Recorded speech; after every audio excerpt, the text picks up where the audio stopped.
Does anyone remember an old PC game from the early 1990s called Mr.Mix? It's mainly a typing game, similar to Mario Teaches Typing, where you have to type words into a box to make a chef, the titular Mr. Mix, put ingredients into a bowl. Unlike most typing games, however, this game is notorious for having an insane difficulty curve.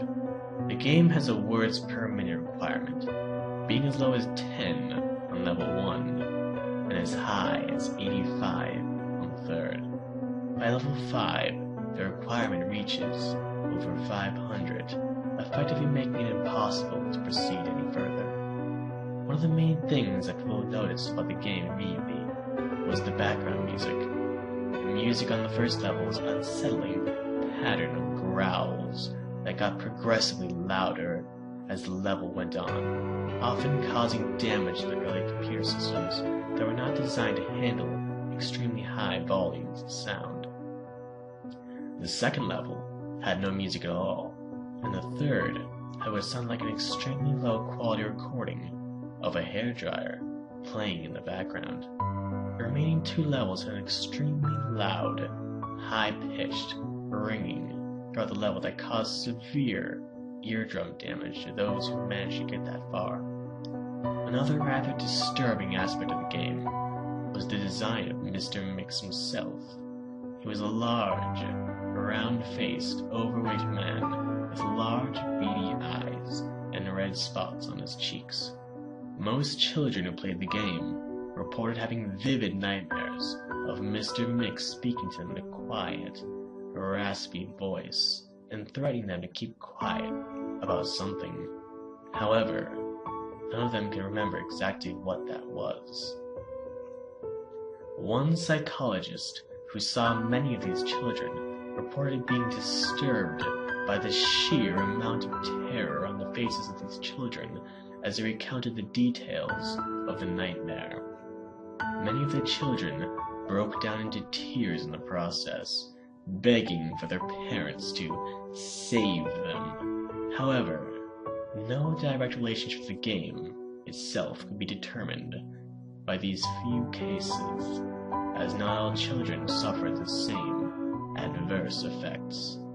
For obvious reasons, this game did not sell very well. It remained relatively obscure until a few years ago, when PC hackers got a hold of a ROM of the game and started digging through it. Using memory hacking software, they managed to crack the game's code and bypass the impossible 5th level. What they found, however, was extremely disturbing and caused many of them to quit their expedition altogether.